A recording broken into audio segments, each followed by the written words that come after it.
Sejam bem-vindos ao Bem Temperado Podcast, onde cada entrevista tem pitadas de muita curiosidade e diversão.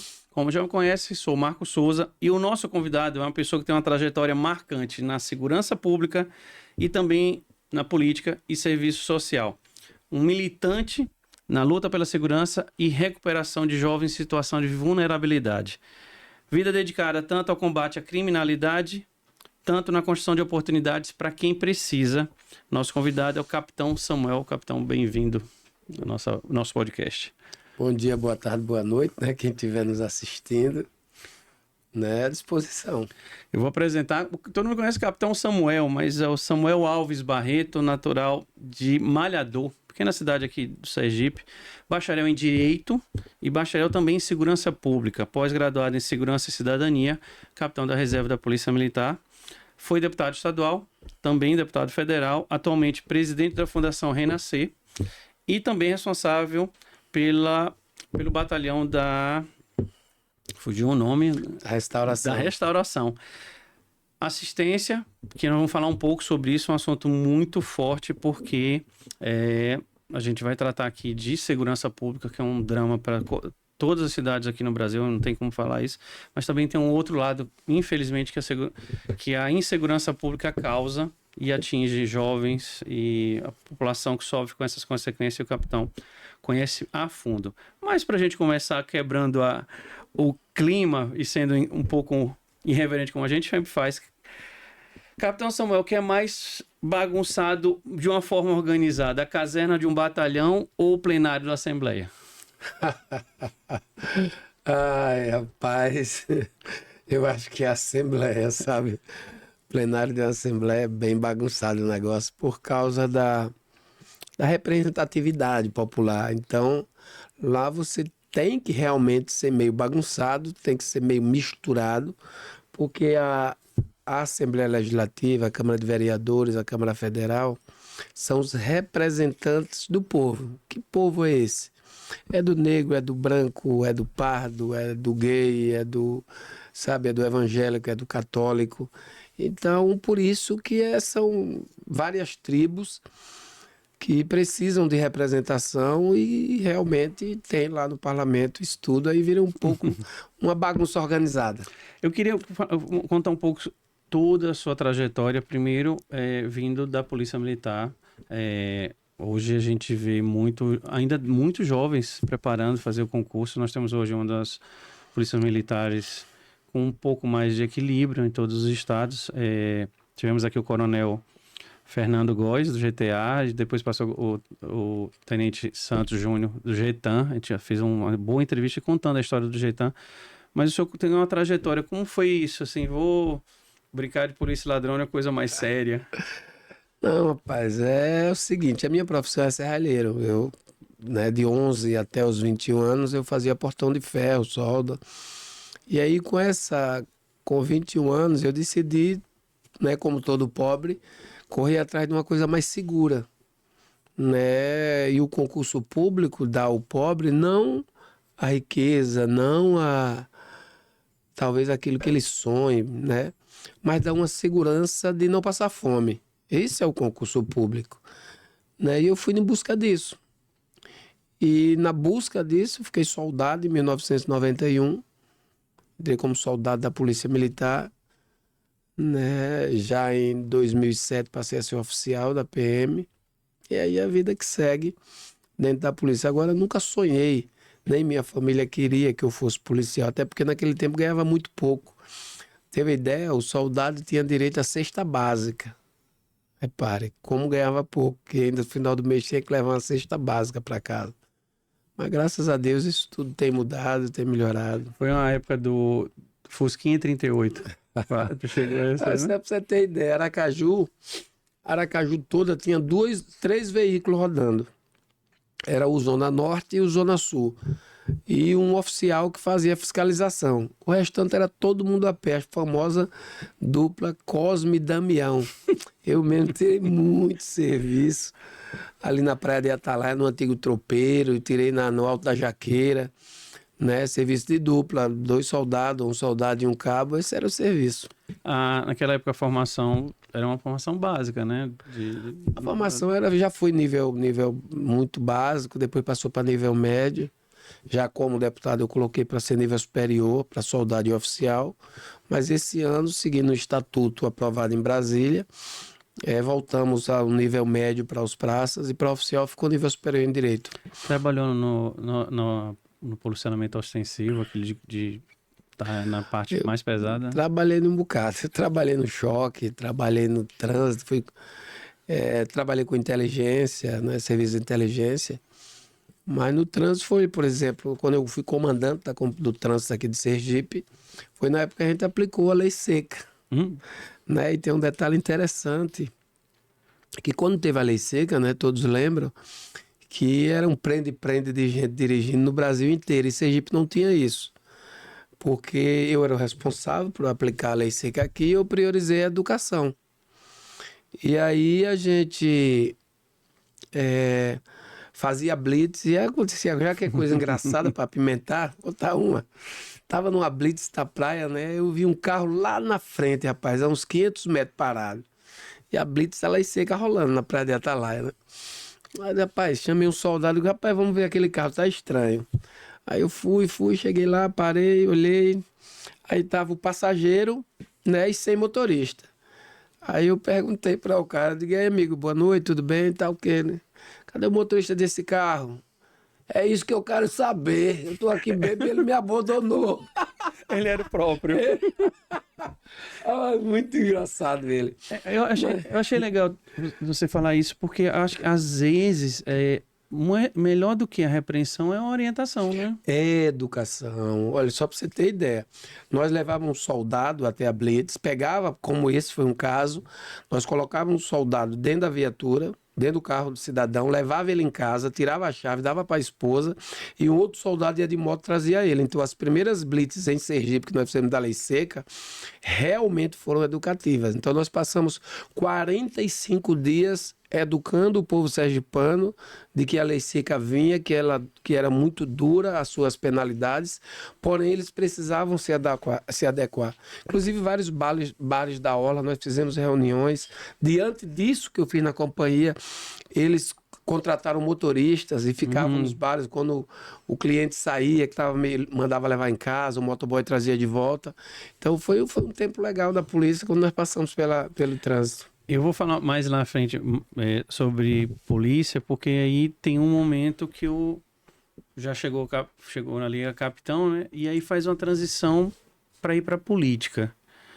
Como foi isso? Como é que surge? Foi assim, quando eu era soldado, eu repito, o salário era muito ruim, né? Do soldado, da polícia militar como um todo.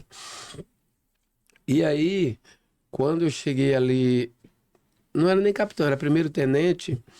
Aí um presidente de uma associação chamada Clube dos Oficiais, Coronel Antônio, olhou para mim um dia e disse assim, rapaz, você dá para ser presidente aqui da nossa associação, fazer um... Rapaz, não dá não quero não.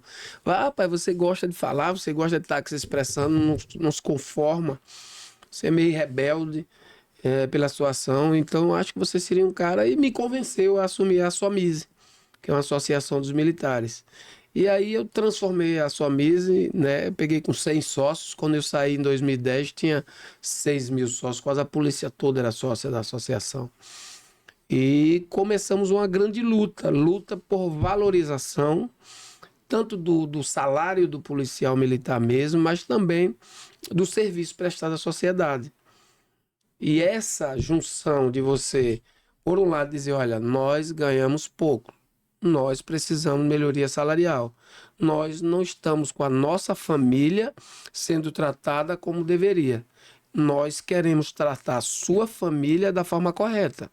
Nós queremos atuar mais, melhorar a sua segurança pública.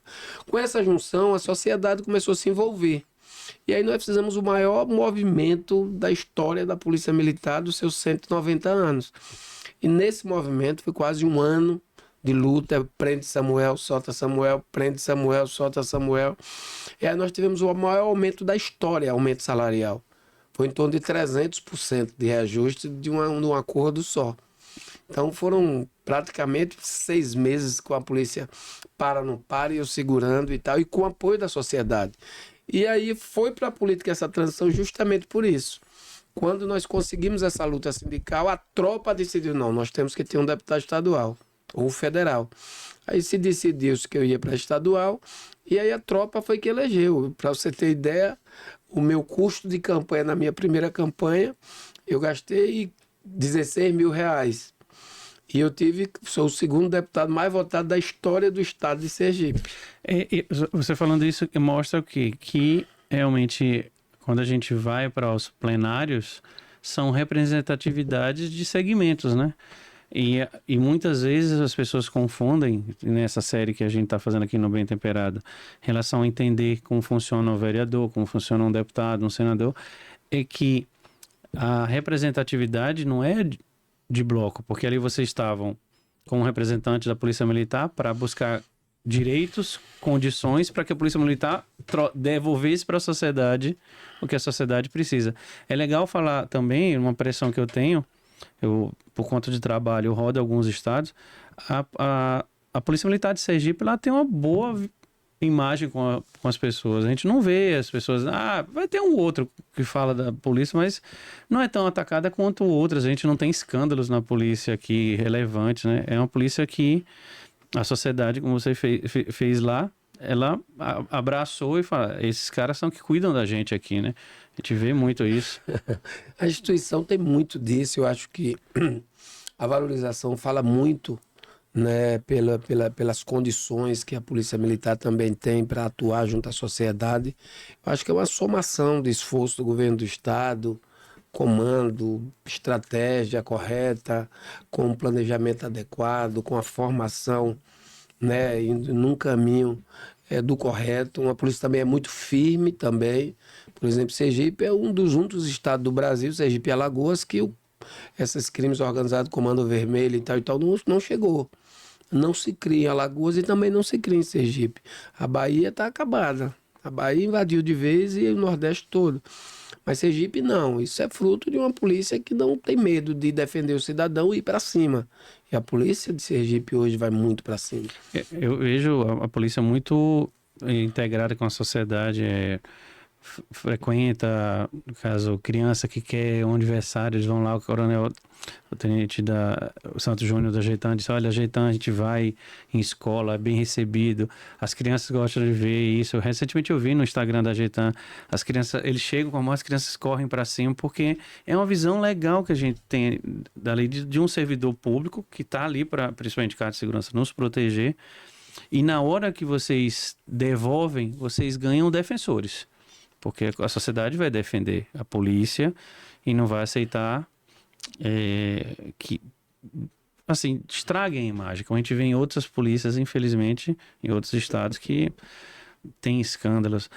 Aí eu queria entender uma coisa, capitão. Quando sai da rua, sai do comando e chega num plenário, tem que botar a gravata e entrar naquele hallzinho de coisas...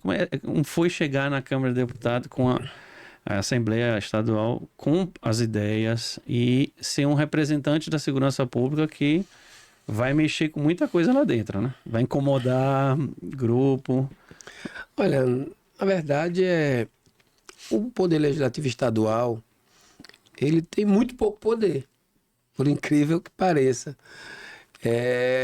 A Constituição brasileira, quando ela dividiu o que cada Poder Legislativo podia fazer, ela tolheu demais as câmaras de vereadores e a Assembleia Legislativa e deu poder quase que total para a Câmara Federal e o Senado Federal.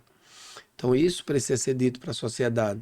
Então são dezenas de temas que o deputado estadual não pode.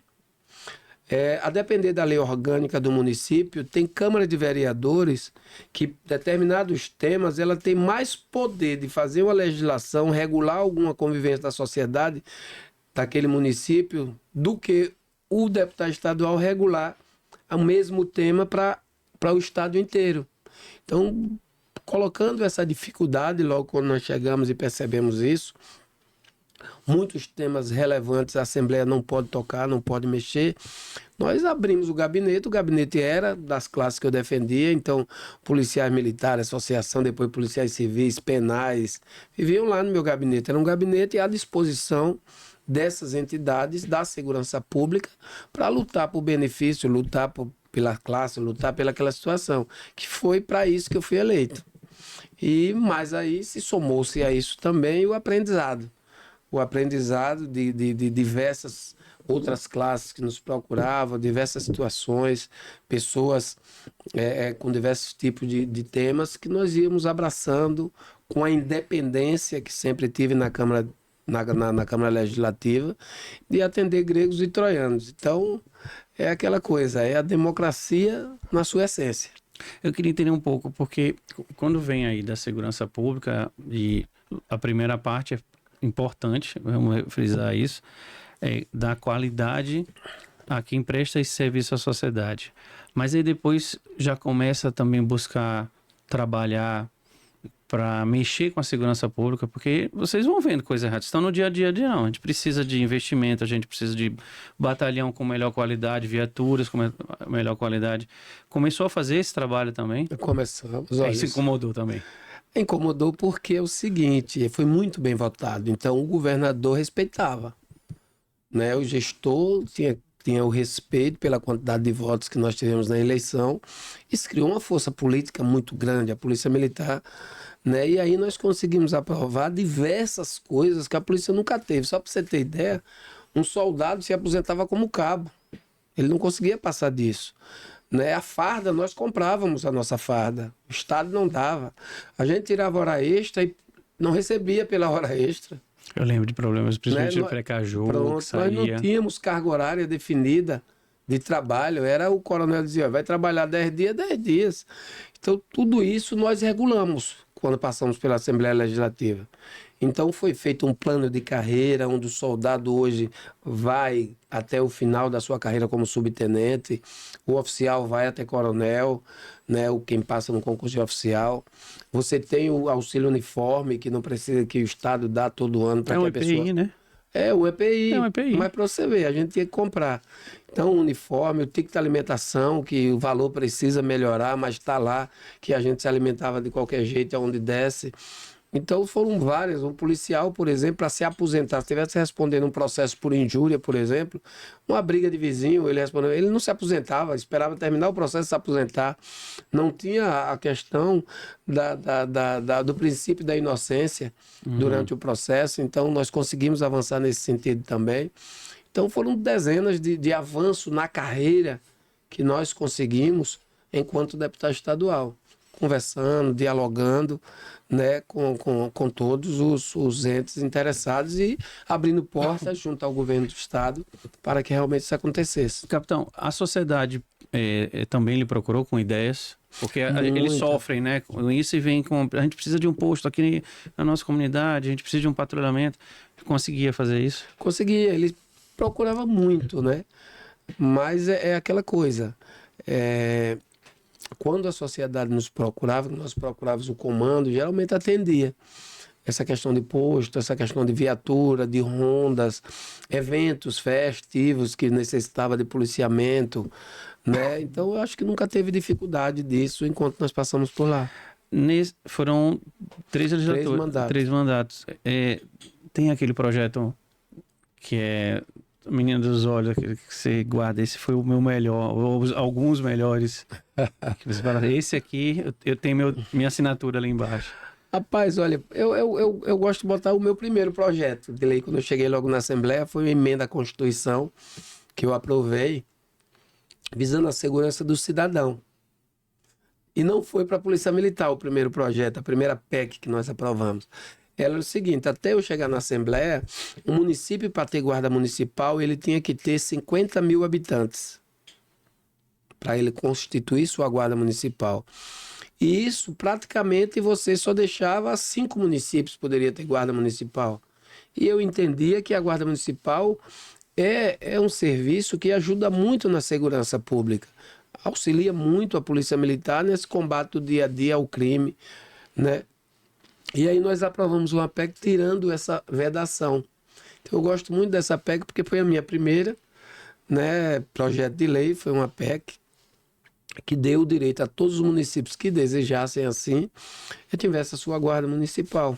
A guarda municipal seria a primeira fase antes da ostensiva, né? O olheiro, a Não, o guarda vigilância. municipal hoje se transformou, reconhecido agora pelo Supremo Tribunal Federal, tem 15 dias atrás, é polícia. É a polícia municipal. Hoje é uma polícia ostensiva municipal.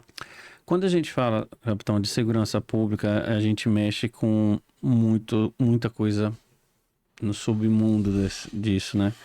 E algumas vezes, lamentavelmente, a gente tem pessoas que estão ali nas cadeiras. É difícil engolir, né? Saber que tem coisa ali que... Olha, eu digo assim, coisas certas e coisas erradas estão em todas as cadeiras. Basta que a gente comece a olhar para um lado e para o outro. Agora, tem casos que torna muito mais, digamos assim, atraente para a imprensa, não, mas muito mais divulgado que outros. Então, por exemplo, se, por exemplo, amanhã de manhã meu motorista bate o carro, ninguém vai saber que foi o nome do meu motorista e dizer, olha, fulano bateu o carro. Não vai saber de fulano. Ele vai divulgar, o motorista do capitão Samuel bateu o carro. Então, também tem pessoas que cometem o mesmo erro que outras e simplesmente essa aqui vira precisa destruir o sol, porque tem situações que levam a querer destruir, querer denigrir por motivos outros, né? Então tudo a pessoa tem que compreender. Eu acho que a ideia da sociedade é observar a legislação e não acreditar em tudo que se fala. Primeiro dar uma investigada. Hoje com as redes sociais é uma coisa que ajuda, mas atrapalha. Mas pelo menos nós não ficamos no crivo apenas de um meio de comunicação. Uhum. Nós já tivemos um tempo de que aos domingos tinha um programa jornalístico aos domingos da determinada emissora, que se ela colocasse que cocô de pássaro era bom para as vistas, no outro dia tinha um monte de gente com os olhos tapados de cocô de pássaro. Era a verdade da época. A verdade nua e crua, plena convicção. E nós sabemos hoje que não é bem assim. Né? Quantas verdades, quantas mentiras nós engolimos como verdades. E isso aconteceu várias vezes. Então é necessário que se observe nessa questão. Agora, erro tem em todo lugar. Aí eu não tenho dúvida. Enquanto fomos humanos, seres humanos, Davi errou demais. Davi, na Bíblia, todo mundo fala, escreveu 3 livros, né? Quando novo, quando adulto e quando velho. Mas Davi cometeu erros absurdos, né? Durante toda a sua vida. Então, todo mundo comete seus erros. Por isso que talvez deveria perdoar quantas vezes? 7? 70 vezes 7? Capitão, uma oportunidade que eu gostaria muito de ter com a sua presença é que eu gosto de fazer jus ao que é justo. E assim, como eu disse, eu viajo muito, principalmente a trabalho. Eu gosto muito da Polícia Militar de Sergipe. E uma outra que eu particularmente gosto, às vezes as pessoas estranham quando eu falo, eu me sinto muito seguro em andar em São Paulo, mas não no Rio. No Rio eu não saio nem na calçada. São 2 realidades diferentes. Mas lamentavelmente, para quem entendam, por favor, quando eu vejo um policial fardado paulista, eu vejo uma instituição mais coesa. E a daqui também. Quando eu vejo um evento que tem a polícia ali, e muita gente vai, já vem a polícia para dar porrada, para ver. Eu gosto de futebol, eu sou um torcedor do Azulino, sou torcedor azulino aqui. Somos. Ótimo, campeão estadual, venho mandando. Eu me sinto seguro porque onde eu gosto de deixar o carro, que é perto da ponte para atravessar e entrar ali na cadeira da torcida do Confiança, que eu vejo que a polícia tá ali, eu pronto, tô tranquilo. Não é porque tem uma polícia, é porque é uma polícia que me dá isso. Eu acho que seria um momento até a gente aproveitar aqui para, vindo de uma pessoa que é da polícia, trabalhou em prol da polícia no momento que esteve na política, a gente mostrar à sociedade sergipana quem é a nossa polícia, até comparado às outras, né? Nós estamos no menor estado da federação, mas a gente tem uma polícia séria, preparada. É um dado interessante, né? Nós não temos essas facções aqui. Isso é trabalho da polícia, de inteligência e tudo. Nossa polícia é a polícia Olha, eu sou suspeito, né? Mas Eu sou suspeito para falar, mas tecnicamente falando, os números falam por si só. Né? Sergipe praticamente é primeiro na redução dos índices de criminalidade de vários níveis. Se você for para furto de veículo, roubo do veículo, se você for para a questão de homicídios dolosos. Então, só para você ter ideia, o Ministério da Justiça tinha uma meta a atingir em redução de vários tipos penais. Né? E a meta é para atingir até 2030. Né? Sergipe já atingiu a meta, já chegou no pico. faltando 5 anos, né? Faltando 5 anos. Então, isso é fruto do trabalho dos homens e mulheres que se dedicam todos os dias para fazer o trabalho, né? Para treinar. Né? Porque o trabalho policial militar é muito difícil, cara. Ó, é um juiz, sem querer desmerecer o judiciário, o Ministério Público, o delegado da Polícia Civil, ele tem ali um computador para tirar dúvida, um assessor, um escrivão e tal, para tomar uma decisão sobre o que vai fazer sobre aquele caso que chega nas suas mãos. O nosso querido soldado da Polícia Militar, principalmente que é quem está nas ruas, ele tem 10 segundos para mexer com os dois maiores bens que um ser humano tem, que é a vida e a liberdade. Eu prendo, eu não prendo. Eu atiro ou não atiro. E nós, né, eu digo porque sou policial militar, somos cobrados como se fôssemos robôs, que não erramos o tiro. Como se nós não tivéssemos sangue, como se nós não tivéssemos emoções envolvidas naquela ocorrência, envolvidas naquela situação. E isso é muito difícil. Por exemplo, eu passei uma ocorrência, eu trabalhava como cabo da PM na BR-101, entrava, tinha uma blitz, que é a Polícia Rodoviária Federal, e vinha um carro estourando tudo que é blitz da Polícia Rodoviária Federal, lá em Itapuranga, em São Cristóvão. E aí nós montamos a campana ali, porque esse carro vinha e ia entrar em Aracaju. Né? E aí tem muito Deus nesse negócio comigo, né? Aí, pá, quando lá vem ele, do jeito que ele veio, foi embora. Eu me lembro que um gritou, outro gritou, atira, atira, atirou com um fuzil 765. Eu mirei, rapaz, olhei, aí Deus, só Deus, pegou, botou a mão em cima, eu não atirei. Aí nós pegamos a viatura, fomos atrás. O cara foi, entrou no João Alves, no hospital. A mulher já tinha tido o menino, estava do lado de fora, a mulher sangrando muito, e ele correndo para salvar a vida da mulher. Imagina se aqueles 10 segundos eu atiro. Uhum. E esse tiro venha matar uma mulher, o menino, capotar o veículo. Você não sabe o que está ali dentro, né? Então, é muito difícil o trabalho do policial militar nas ruas. Não quero polemizar, capitão, mas eu vou falar como sociedade, por questão de justiça, eu não consigo aceitar essa... Não é uma crítica, tá, gente? Uma crítica à pessoa, ao autor. Mas esse negócio de audiência de custódia é rir da cara da pessoa que tá ali, o policial que vai lá, enfrenta, viu a situação, traz pra cá. Me falaram que acho que foi o Sargento Farru. A porta giratória, né? Mas olha, eu sou um cara muito técnico nas minhas falas. Eu gosto de ser técnico, principalmente quando se trata de segurança pública. O problema do Brasil é que se cria coisas com uma intenção e o Brasil desvirtua tudo. Ó, nós criamos o Conselho Nacional de Justiça para regrar a relação dos profissionais do judiciário. O CNJ virou quase um poder, o CNJ determina, vai ter que ter farda, vai ter que ter câmara na farda, vai ter que ter isso, ter aquilo. Virou, não sei o que é que o CNJ é mais hoje. Era para ser uma coisa de 50 pessoas, tem quase 2.000 pessoas trabalhando no CNJ hoje. Então foi desvirtuado o CNJ, no meu modo de entender, sem querer desmerecer a justiça. E a audiência de custódia, ela realmente... ela foi desvirtuada. A ideia da audiência de custódia é ter um atendimento rápido ao cidadão. Que cidadão é esse? O cidadão vítima e aquele que cometeu o delito. Que atendimento é esse, jurisdicional? Era um atendimento que evitasse ao máximo injustiças. É o VAR. Pronto. Olha, vou comparar. A audiência de custódia seria o VAR. Mas até o VAR está errando. Nossa. Né?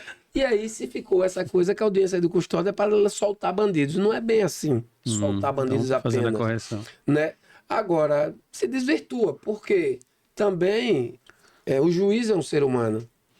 É factível de erro. Então, claro que tem juízes que têm a decisão certa, tem juiz que tem a decisão errada. Né? O VAR está errando, que é eletrônico, imagine ser humano. Capitão, a nossa polícia, a nível da nossa demanda, ela está equipada com o necessário para o tipo de demanda que a gente tem aqui no Não, estado? hoje nós precisaríamos...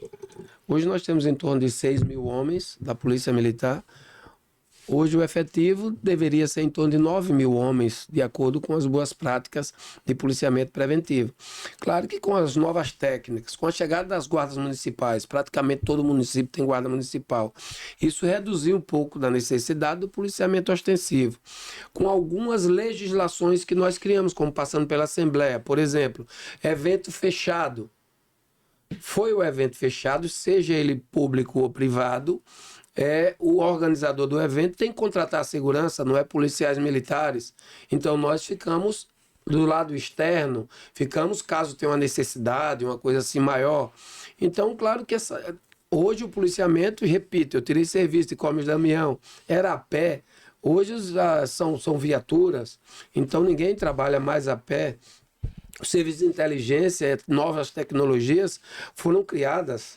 CIOSP, né? Diversas. Então, tem o CIOSP, tem câmaras espalhadas pela cidade, você tem um monitoramento, até feito pela própria população, que se quiser integra com a segurança pública, né? Você tem GPS, você tem uma série de tecnologias que se somaram ao trabalho da Polícia Militar, que reduz um pouco essa necessidade de efetivo. Claro que o homem seria sempre o condutor melhor desses processos, mas sem esquecer um pouco a tecnologia. E observando esses processos tecnológicos que chegaram para a segurança pública também, nós estamos até conduzindo bem, mas hoje eu acredito que 9 mil homens seria o efetivo assim, ideal. 3 legislaturas no estadual e aí um período foi para Brasília, para aquele... Brasília eu falo que é um país dentro do Brasil. Como é que foi chegar lá e ter que entender aquele funcionamento, que ali é uma outra coisa, né? Olha, lá é assim, realmente lá tem poder. Lá tem poder. Lá o deputado federal, o senador, se quiser trabalhar... Se quiser fazer a diferença, faz. Faz a diferença, faz a diferença. Eu cheguei lá, só para você ter ideia... eu via lá os líderes procurando deputado para ser relator de determinada matéria, que ele não encontrava. Não encontrava gente, primeiro, com a competência para fazê-lo, segundo, com o desejo de fazê-lo, com a determinação de estudar o tema. Então, uma das maiores dificuldades que nós temos na Câmara Federal, pelo que eu vi logo que chegou, é pessoas comprometidas com aquilo ali. Representando, né, para as pessoas que ele... efetivamente. Né? E Brasília são duas, né? Uma Brasília pelo dia, outra pela noite. Né? Brasília pelo dia é aquela Brasília dos holofotes, que todo mundo acha que é aquilo que está escrito. E a noite é o submundo da política. O submundo de tudo. Na hora do cafezinho dos acertos. Aí tem todo tipo de situações e que também é a democracia que libera isso. Porque, as pessoas dizem que a democracia é o poder do povo, pelo povo, para o povo, né? A democracia, ela é de quem mais está organizado. Vou repetir. A democracia necessariamente leva vantagem na democracia de quem mais estiver organizado. E aí você procure ver todo o Brasil, em qualquer instituição, seja ela pública ou privada, aqueles que estão mais organizados, como eles estão, e aqueles que não conseguiram se organizar, se não ficaram um pouquinho para trás. Sim. Então, na democracia, você se organizar. A democracia brasileira é você se organizar. E ali, como é uma caixa de ressonância, principalmente a Câmara, é uma caixa de ressonância que repercute sob pressão, principalmente dos grupos que estão mais organizados. Então você tem grupo de servidor público, você tem servidor público judiciário, servidor público Ministério Público, você tem grupo dos servidores mesmo, aí tem um grupo dos professores, aí você vê por outro lado o MST se organizando da forma que eles entendem que deva ser, aí por outro lado você vê os grupos ligados à igreja evangélica, à igreja católica, aí você vê são grupos. Então, tudo quanto segmento. Pronto. E os segmentos mais organizados, esses são mais fortalecidos na democracia e fortalecidos dentro da Câmara. Né? Foi isso que eu também vi lá. Agora que é um espaço que dá para fazer muito. Dá para trabalhar muito e dá para fazer muito, mas muito. Não fazem, não me pergunte por quê. Te incomoda eu acho horrível, esse apelido Bancada da Bala? Olha, o apelido que foi colocado do ponto de vista pejorativo, né? A oposição coloca e tal, criaram, então foi do ponto de vista pejorativo, mas na verdade uma bancada lá da chamada Bancada da Bala é a bancada que defende a questão do porte de arma, a questão da liberação do porte de arma, né? Da posse de arma, e isso criou-se esse codinome, mas um país que não consegue prender as armas do bandido, não consegue dificultar a vida dos bandidos em relação a ter armas e tantas outras coisas, né? Que se você vê, tem coisas... progressão de pena, graças a Deus acabou, mas aqueles que foram condenados para trás, o Supremo ainda está liberando a saidinha, aliás, temporária. Já acabou no Brasil, mas quem foi condenado antes da mudança da lei ainda estão saindo aí, matando, roubando e não voltando. A progressão de pena continua no Brasil. Eu acho que, às vezes, quando a pessoa pergunta, o melhor deputado é aquele que fez vários projetos de lei, não é não. Não é não. O Brasil tem lei demais, ele não precisa de deputado nem senador para fazer lei, não. É fazer funcionar as que já tem, né? Fazer cumprir as que já tem. Nós temos lei demais. Tudo é regulado nesse país. Eu vou chegar num ponto aqui na minha série, não te interrompendo, capitão, é que quando eu comecei a entender nessas séries que eu fiz, é a questão do executivo. Porque eu estou começando a entender, e o público que já está nos acompanhando entendendo isso. Os legisladores estão... A lei está lá, mas o executivo não executa. Esse é o problema, né? Chamada de leis inexequíveis, ou lei que não pega, nós já ouvimos tudo isso. Ou leis que não são exigidas, ou leis que hoje, né, tá uma prática muito grande, é aprovado por 500 e tantos parlamentares e o Supremo chega e diz que não vale nada. Cadê a representatividade, né? Cadê? Então são muitas coisas que estão acontecendo no país que deixam o país com a tal da insegurança jurídica. Tem leis demais, não são executadas, ou são para uns e para outros não. Aí não é o princípio da igualdade. Nós estamos virando tipo uma torre de Babel. Eu acho que nós não vamos chegar em lugar nenhum, muito menos no céu, com essa torre de Babel. Está até rimando. Mas é isso, lei aqui pesa, aqui é mais leve. Você tem direito a domiciliar, você não. A lei vai pela foto, né? A casualidade, eu acho que precisa o Brasil precisa voltar urgentemente. E aí eu dou um exemplo claro de Sergipe. Mais um exemplo para Sergipe, o Judiciário de Sergipe. Por que eu dou exemplo do Judiciário de Sergipe? Você conhece todos os nomes dos desembargadores de Sergipe? Não. Pronto. Rapaz, a maioria das pessoas não conhece o nome de um. E por que não conhece? Sabe por quê? O princípio da inércia de um juiz deixa com que ele falando apenas nos autos. Ele não pode estar dando opinião. Ele não pode ser político. Ele não pode ser jornalista. Mas, infelizmente, o Supremo Tribunal Federal quebrou todas as regras, todos esses princípios, largou o Brasil numa insegurança jurídica terrível e agora está na insegurança, chegando ao limite do insustentável, que é uma mulher condenada por tráfico de droga que tem 2 filhos, domiciliar, 10 anos de cadeia. Uma mulher que tem 2 filhos, sozinha, fez um protesto com o Babson, 14 anos e presa. E a associação organizada, como é? Associação uma coisa assim. Para dar golpe, para crime, para tudo. Então, são situações que a sociedade mesmo já percebeu a indignação. Então, não dá para ter 2 pesos e 2 medidas. Nós estamos vendo, aí o Brasil voltou à corrupção total. Você não vê uma fala do Judiciário Supremo, você não vê um requerimento para que eles vão se explicar, você não vê uma prisão. Uma prisão no país você não vê. Aí, por outro lado, você vê um deputado se manifesta, tem que explicar. Requerimento para se explicar, porque falou na Câmara. Usou o princípio que a lei permite. Protege, aliás. Que não dá o direito do falar, vamos dizer assim. Do falar, entendeu? Então, tá virando, o Brasil tá virando um negócio assim, que é isso, porque um pode tudo, e principalmente roubar, e o outro não, ou o outro pode, o outro sim. Capitão, um dos meus princípios dessa série que eu tô fazendo, que eu usei muito nas 2 já entrevistas, e vou usar em todas, para falar de cada papel, é que eu tenho vontade, vou fazer 50 anos, a gente tinha que voltar a entender política e não político. A gente tem que fazer isso, que as pessoas entendam o que é o meu direito. Eu sei qual é o meu direito de cidadão, porque eu entendo como uma política, que a política é todas essas práticas. E não ficar agarrada a uma coisa que me cega. Eu tenho que entender o que é bom para mim, é bom para outro, é bom para todo mundo.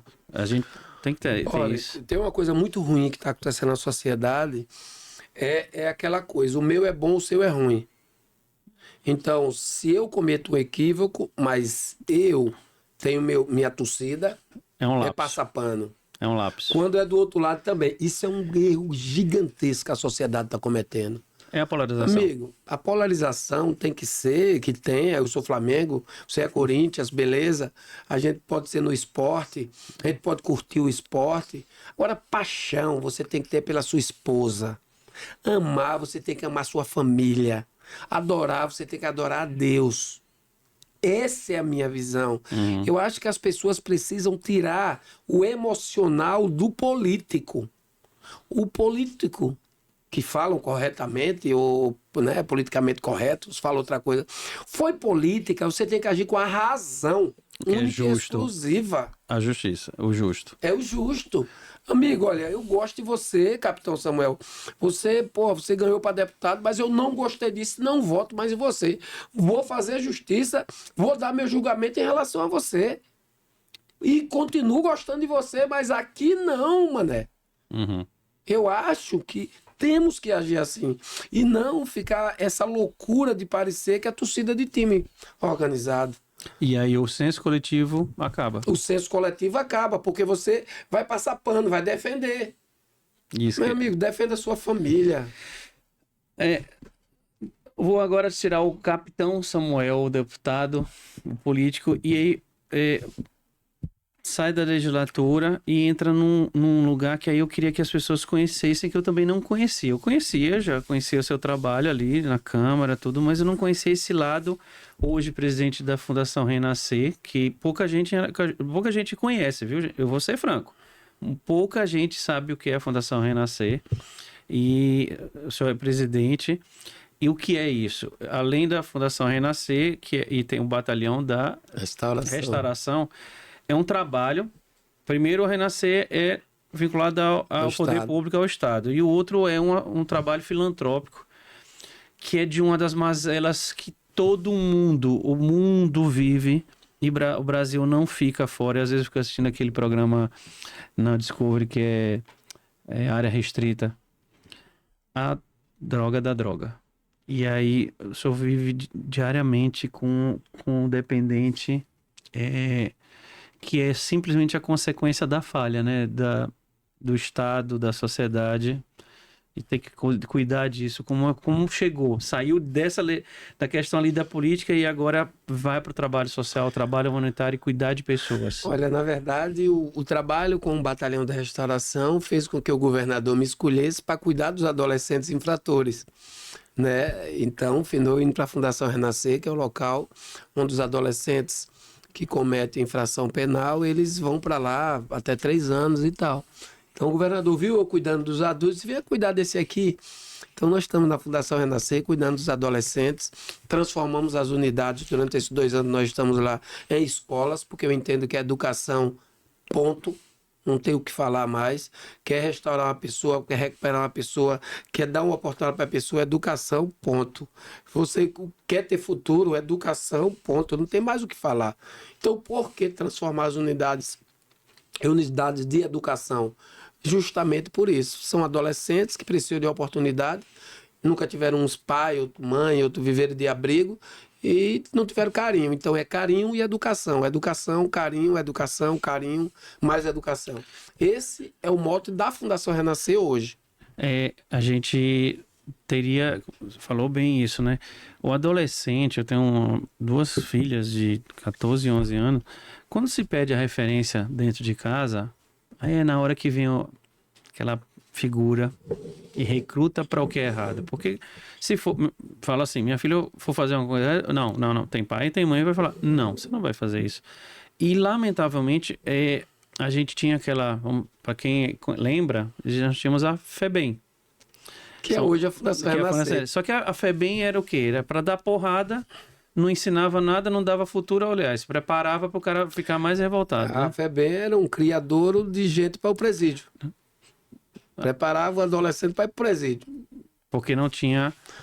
Como é que veio esse resultado? Rapaz, é maravilhoso. Você vê adolescentes que passaram por lá, que me encontram na rua, me chamam de pai. Você vê adolescentes que passaram por lá, estão trabalhando, fazendo faculdade.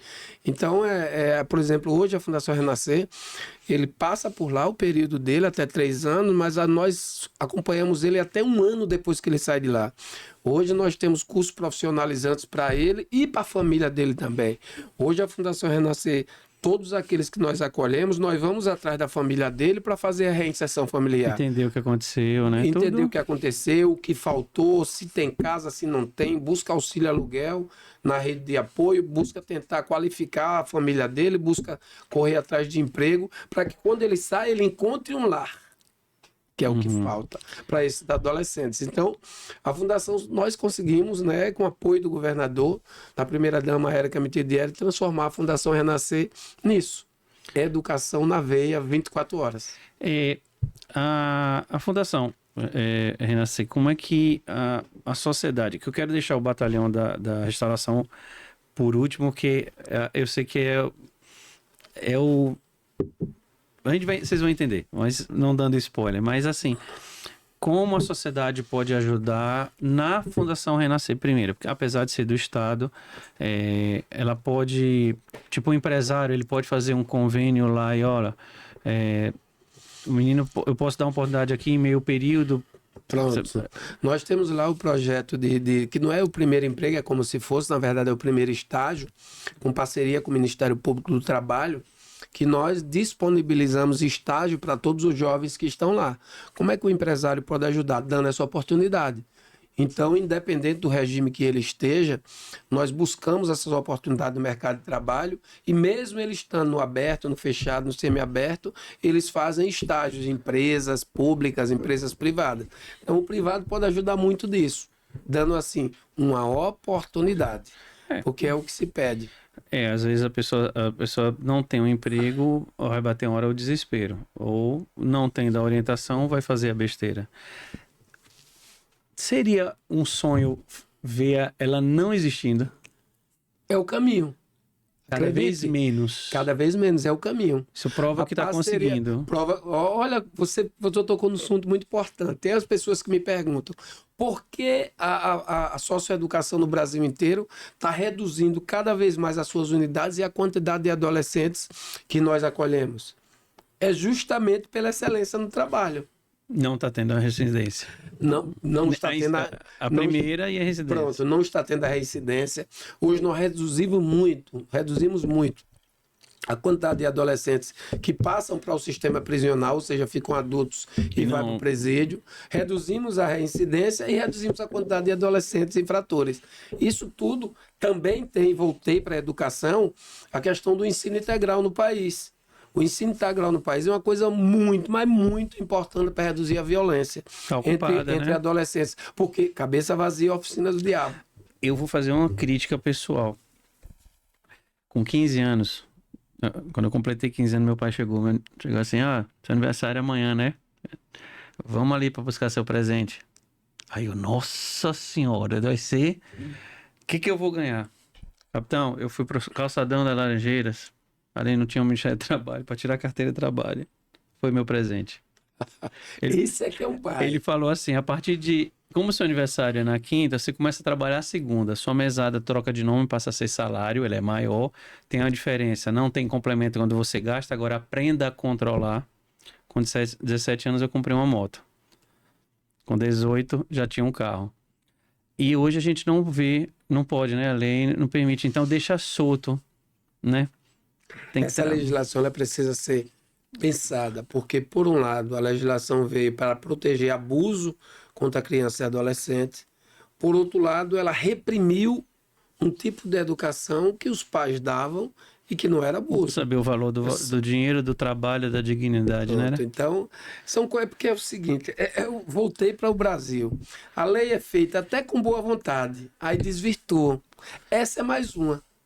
Desvirtuou-se, criou-se tanta coisa, sabe? Por exemplo,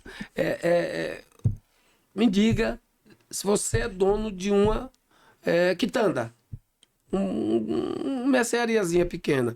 Você tem uma filha, um filho que tem 13, 14 anos. O que é que vai custar para ele, no horário fora do colégio, fora das atividades dele, vem aqui, ele me ajuda. atender ele por 2, 3 horas, ficar ali na quitanda, aprendendo como é que é o negócio, observando e vendendo? Quantos empresários hoje, com 50, 60, começaram assim, né?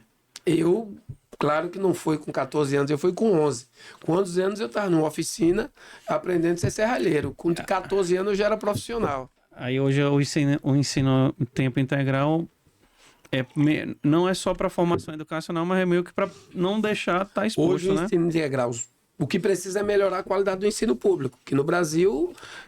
Nessa hora podia ter a formação, né? Já começar a base de formação, uma antiga escola técnica. Melhorar, é isso que eu digo, é melhorar o tempo da escola. Então, o que é que a criança fica fazendo na escola? Ah, vamos tirar da rua. Ótimo. Tá dando resultado com a violência? Tá dando. Tá melhorando? Tá, beleza. Agora, esse tempo que ele passa na escola, qual a qualidade desse tempo? É isso que nós precisamos avançar agora nessa questão do ensino integral. Vamos sair da Fundação Renascer e entrar no Batalhão da Restauração. Primeiro, como surgiu ele? O que é e como surgiu? Vocês vão entender, gente. Rapaz, olha, ele surgiu assim... Surgiu do minha mãe, que disse que eu era político e Samuel, se eu passar você na peneira aqui, você vai falar, você fala, você defende, tem seus ideais, perfeito, mas quer alguma pedrinha lá embaixo para a sociedade? E minha mãe perguntou assim, eu disse, mamãe, o que é? Rapaz, faça alguma coisa de concreto, que a sociedade pegue, veja. Primeiro minha mãe. E aí eu disse, tá bom, vou procurar fazer. Aí conheci um trabalho maravilhoso em Alagoas, que fazia o deputado Carimbão em Alagoas, com questão de dependência química, com essa questão. E aí surgiu logo de cara aquela briga, né? Porque eu comecei a dar palestra, comecei a me envolver com o tema, e aí começou aquela, como um policial agora vai cuidar de bandido? Porque a primeira visão é essa. Como o policial que prendia, agora vai restaurar, vai cuidar. Então, foi temas que nós fomos passando, mas eu vi também ocorrências que eu passava, que a mãe chamava, o pai chamava para prender o filho. E eu não podia prender, porque ele não cometeu crime nenhum. Mas ela dizia, prenda esse menino, porque eu quero que ele fique vivo. Era a única salvação para ele, né? Se você não prender, vão matar ele. Então, se você prender, pelo menos 2 vezes por semana eu vou visitá-lo. E isso para mim é importante.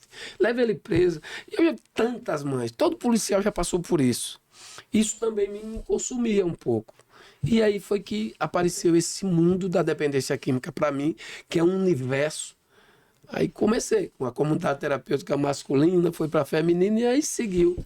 Esse Instituto Batalhão da Restauração. Ele fica em São Cristóvão, né? Eu vou deixar aqui para vocês conhecerem a rede social e o site. É um trabalho também voluntário, todo voluntário, né? Não, é um trabalho que o atendimento é gratuito para as pessoas que nos procuram, mas nós, pela força política que nós tínhamos, e ainda mantemos um pouquinho, nós mantemos com essa força política e com alguns empresários amigos. Aí tem, é um sítio, assim. Lá é uma chácara. Uma chácara. Né? Uma chácara que é a comunidade terapêutica. Eu queria, aí eu tenho uma coisa que é muito legal, porque eu disse nos bastidores que eu queria fazer esse link. Que também fala-se, Capitão Samuel, policial militar, aquela coisa toda. É o papel da fé, da orientação religiosa ali, para que a pessoa... Eu não estou fazendo aqui a religião tal, não. É um Deus só para tudo. E ali, às vezes, é só uma questão de alma, né? A pessoa tá ali, uma questão de perdida. E ali eu vi pelas fotos da fundação o trabalho de reconstrução do indivíduo. Não é tirar a dependência química, limpar o corpo. É a reconstrução. Como é que é para você isso? Como é que isso funciona lá? Porque pouca gente não conhece essa parte sua, né? Vai conhecer. Olha, o espiritual, eu acho que está tendo até uma discussão no Conselho Nacional de Drogas, a nível de Brasil, o pessoal de esquerda é terrível com isso, que querem tirar a espiritualidade do tratamento da dependência química. Ninguém tira o espiritual do homem. Ninguém consegue tirar o espiritual do homem, porque se alguém um dia conseguir tirar o espiritual do homem, nós iremos viver como animais, se destroçando, se esbagaçando, se destruindo. Então não adianta querer tirar o espiritual do homem, muito menos do tratamento. Porque a dependência química, a primeira coisa que ela captura do dependente químico é o espiritual dele. A fraqueza, ele perde, né? Qualquer tipo de valores espirituais. Depois parte para o físico, qualquer tipo de valores físicos, seja moral, seja amoral. Ele perde referência total. A droga vai tirando, depois vai consumindo. Depois ela humilha para depois matar. Então, não dá para você tirar o espiritual. E ali a reconstrução do ser humano. Por que reconstrução? Eu acredito muito na reconstrução do ser humano. Eu acredito todos os dias quantos bilhões de células nós perdemos e nascem outras. Então, a reconstrução do homem, ele precisa ser diária. E no batalhão nós damos oportunidade àqueles que chegam lá fazerem uma reflexão da vida que ele teve. Ninguém pergunta o que ele fez lá antes de entrar no batalhão. Então lá tem todo tipo de gente. Tem policial internado, tem ex-presidiário internado. Todos estão juntos. Tem todo tipo, todos tratados da mesma forma. Da porta para dentro são residentes. E ali nós começamos a restauração, a reconexão familiar, contato com mãe, com pai, casamento, filhos, esposa, filhos, que é a reconexão familiar. É a qualificação profissional, então todos que passam por lá desejando, fazem dezenas de cursos profissionalizantes, seja do que ele for a expertise dele. Além disso, nós vemos com o arcabouço da espiritualidade e do tratamento técnico, com a equipe multidisciplinar. Então é psicólogo, é assistente social, é conselheiro, preparador físico, tudo isso disponível para que a gente possa reconstruir esse ser humano.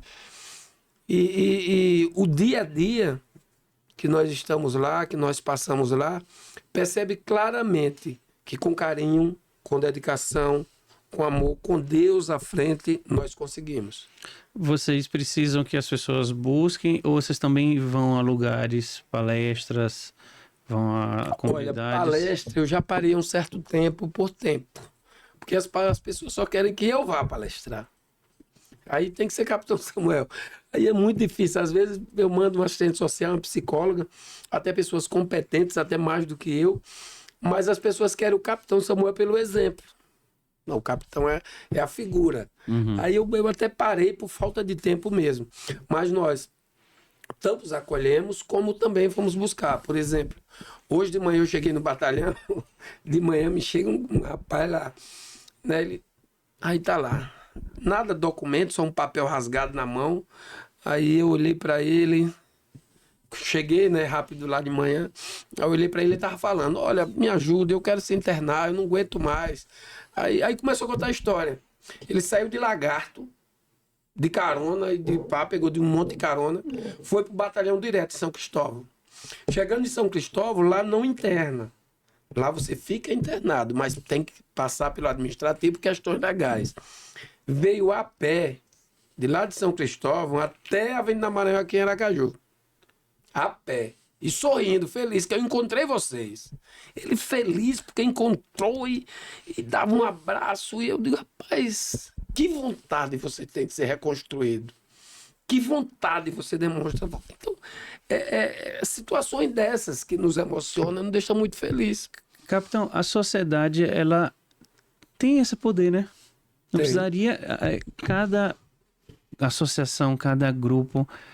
você vê que a força que a gente tem como ser humano, como pessoa, como grupo, pode fazer isso, né? Cada um poderia fazer um pouquinho.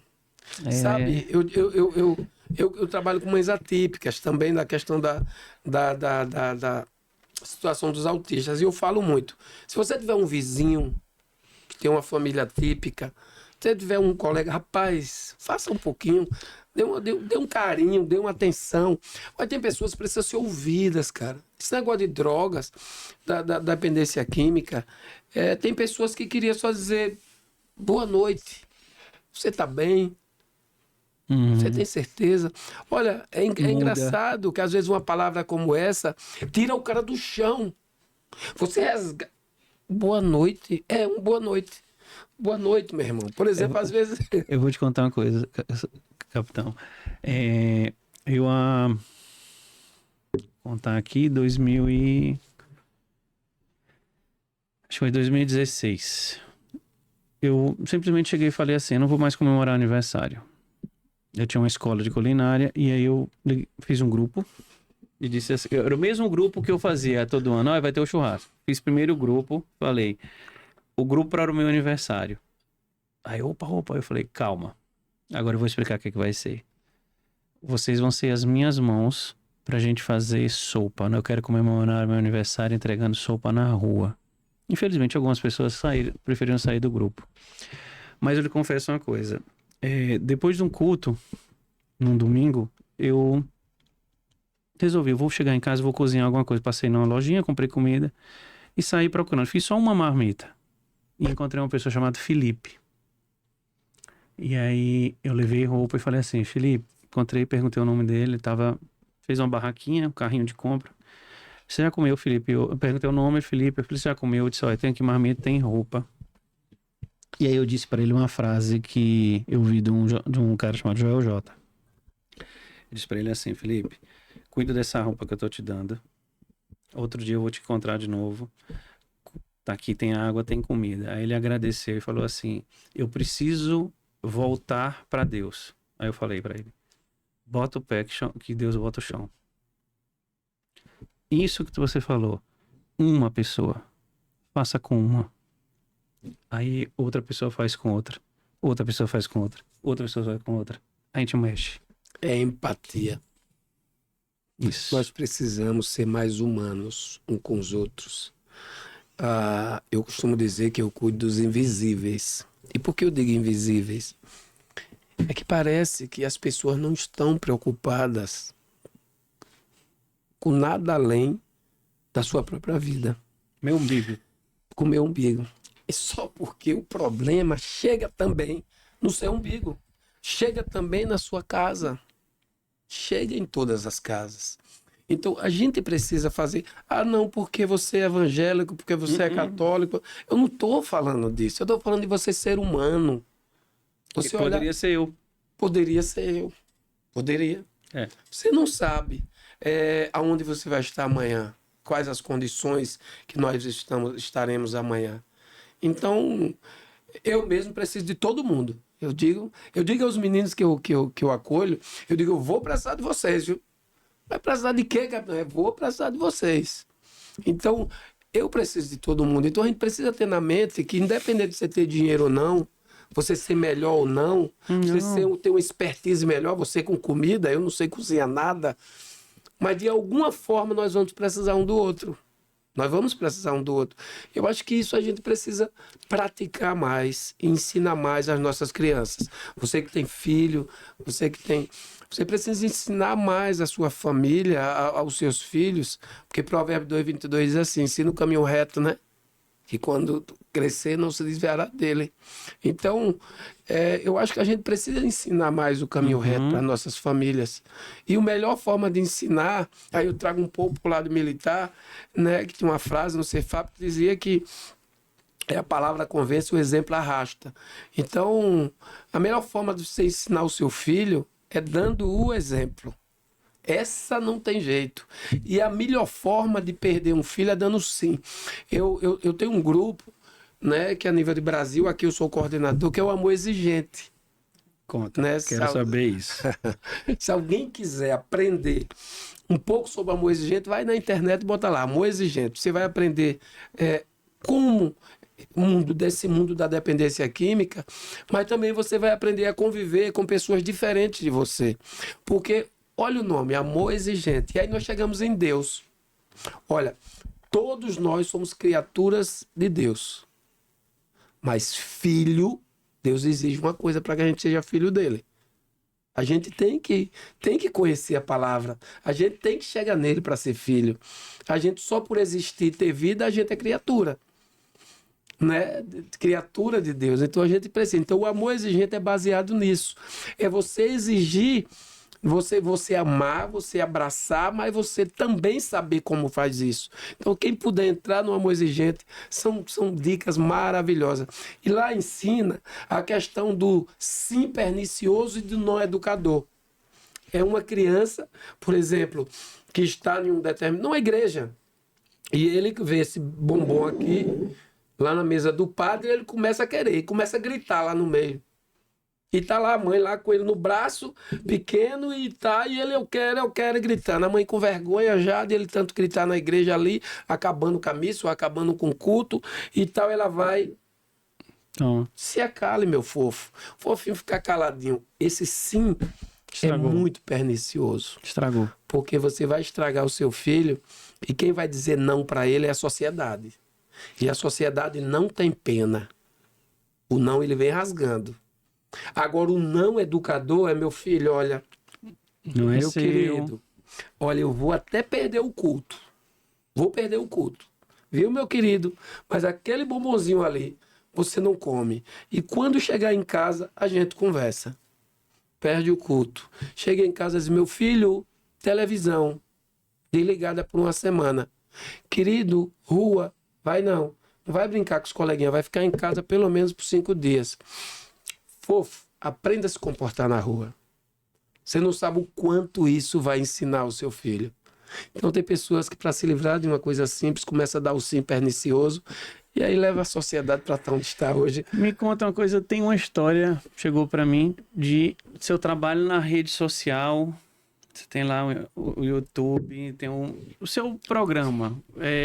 Ali a gente vai conhecer mais a fundo esses seus trabalhos. Conta um pouco dele, como é. Conhece. Eu acho que se você entrar no Instagram do Capitão Samuel, do Batalhão da Restauração, se você assistir o programa de rádio que nós temos na Rio FM, de 6 às 8 da manhã, né? Nós temos na Sara, Nossa Terra Rádio também, das 10 às 11, né? Segunda a sexta. Nós temos um programa de televisão na TV Atalaia aqui local, das 3 às 13h30, todo sábado. Então lá nós tentamos mostrar o que é a vivência todo dia desse trabalho para tentar fazer com que a sociedade reflita. Então o nosso trabalho é dependência química, comunidade terapêutica. Nós temos um trabalho com crianças autistas, que é com a ecoterapia, que é uma terapia com cavalos, e agora está se transformando na Casa do Autista, que vai ofertar 7 terapias às crianças que não têm direito a essa terapia, que são aquelas mais humildes. E todo esse serviço é gratuito. E temos também uma clínica. A clínica é porque eu decidi colocar essa clínica para mostrar que o SUS precisa melhorar muito para ser ruim. O Sistema Único de Saúde precisa melhorar muito. É dinheiro demais jogado fora. No dia, agora só se fala no INSS, mas no dia que entrarem no SUS, aí que você vai ver. Pior. Aí que vai ser pior. Então, é uma clínica que a gente adianta, faz cirurgia, a gente tem médicos de várias especialidades que as pessoas buscam, né, esse trabalho. E nas redes sociais as pessoas encontram todos esses serviços que a gente faz com o Instituto Batalhão da Restauração. A pessoa assistiu, ela quer participar. Pronto, pegar as informações, manda um zap, não adianta ligar. Você pode mandar um zap 99826-2166. Mande um zap querendo saber da ecoterapia, da casa do autista, da dependência química, da clínica. Se quiser ajudar, quiser doar um saco de ração para os cavalos, se quiser doar alguma coisa para a comunidade terapêutica, também por esse número ele vai lá informar como. A gente só não aceita doação em dinheiro. Eu tô impressionado com uma coisa, capitão. Sabe o que é? Você falou aí de clínica, de dependência química. Tivemos aqui a entrevista com a Fabiana e a Isis sobre o autismo, essa empatia que a gente precisa ter. Mas veja quando a sociedade se organiza, a gente consegue criar educação, a gente consegue criar lazer, a gente consegue criar saúde, acolhimento, restauração emocional, espiritual. Como é fácil fazer uma sociedade boa, né? É fácil. É só não fazem. Eu acho que nós precisamos mais, sabe, mais coração, sabe, nas nossas relações. Eu acho que tem um amigo meu que diz, nós precisamos ser mais animais do ponto de vista emocional. Prefiro ficar com meu cachorro do que com o vizinho. Ele fala assim, mas eu acredito no ser humano. Eu acredito no ser humano. Eu acredito que nós estamos com uma geração muito difícil, uma geração, né, pelas condições colocadas para ela, eu não sei como vai ser, tá certo? Mas eu acredito que eu tenho fé plena, né, em Cristo, que, né, quem é cristão tem que entender uma coisa, que o que nós estamos vivendo é esperado, né? Cabe a cada um saber o que faz, como faz, né? E tentar sobreviver nessa guerrona aí, né? Agora, eu mesmo tinha uma ilusão que depois da pandemia, eu tinha essa ilusão. Rapaz, nós vamos sair seres humanos maravilhosos. Rapaz, piorou. O Samuel, não o capitão, mas o Samuel Alves Barreto, como é que ele se vê daqui a 10 anos? Política, ação social. Daqui a 10 anos, é que você quer. Tá. Querer e poder. Eu divido essas duas coisas, né? Eu tenho certeza, se daqui a 10 anos Deus assim permitir eu estar ainda entre os vivos, eu quero estar fazendo a mesma coisa que estou fazendo hoje. Eu quero estar podendo ir todos os dias lá no Batalhão da Restauração, podendo abraçar pessoas, podendo cuidar das pessoas, porque eu não trabalho, eu me divirto. Então, para mim, se eu passar uma hora, uma noite, um dia inteiro cuidando do dependente químico, para mim é diversão, para mim é felicidade, para mim é aprendizado.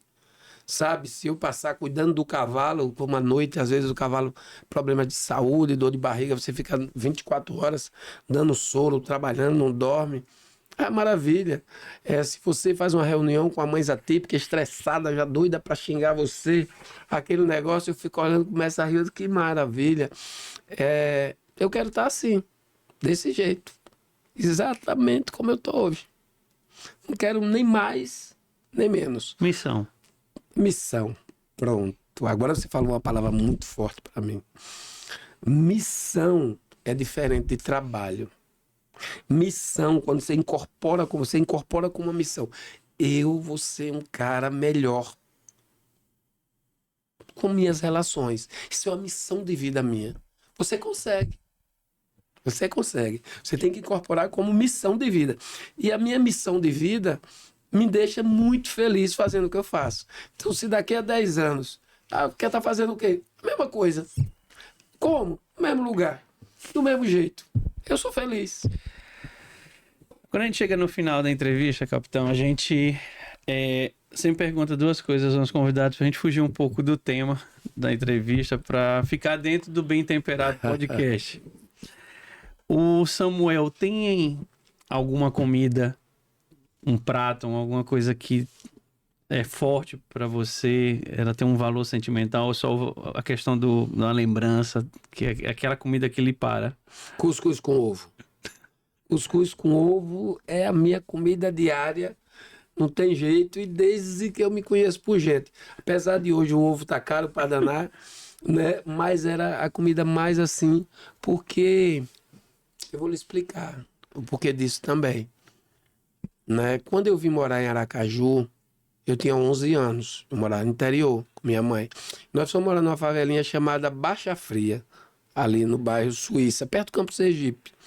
Baixa Fria, até perto daqui. E era muito difícil.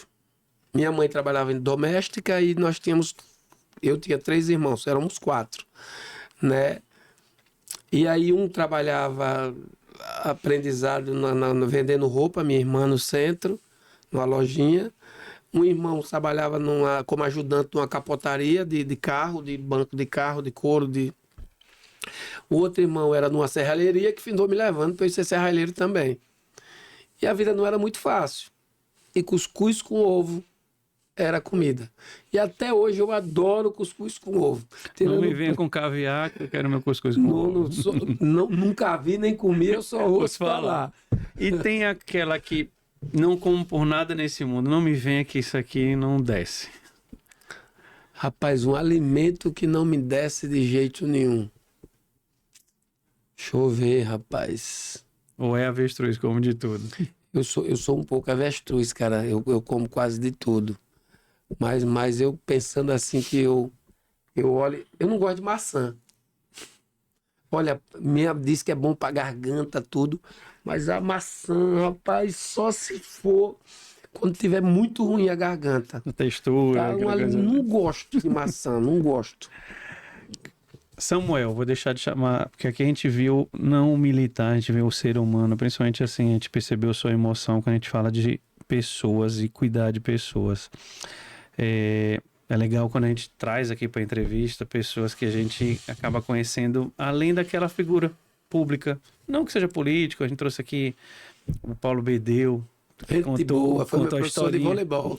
Contou a história dele, que com as mãos dele ele ergueu a primeira academia dele. Ele é meu professor de vôlei do Colégio Costa e Silva, quando eu estudei lá. Aqui é isso, a gente descobrir pessoas e construir histórias, e a quem assiste pegar o time, é ali. Era isso que eu precisava ouvir, era isso que eu precisava ver, era isso que eu precisava conhecer. A gente sempre pede que as pessoas deixem uma mensagem, nosso convidado deixa uma mensagem, e acho que tem uma mensagem muito forte sua, porque tudo isso que contou aqui mexe. Quem assistir 1, 2 vezes, 3 vezes vai ter que voltar porque tem. Mas eu acho que a gente tem aqui hoje uma mensagem mais do que especial. Eu queria que você deixasse para quem assistiu, para a gente encerrar, chegar ao final, uma mensagem sua. Olha, eu gosto muito de um versículo bíblico, que é Tiago 2,17, né?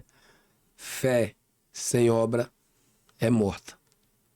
Então, que as pessoas possam falar e fazer.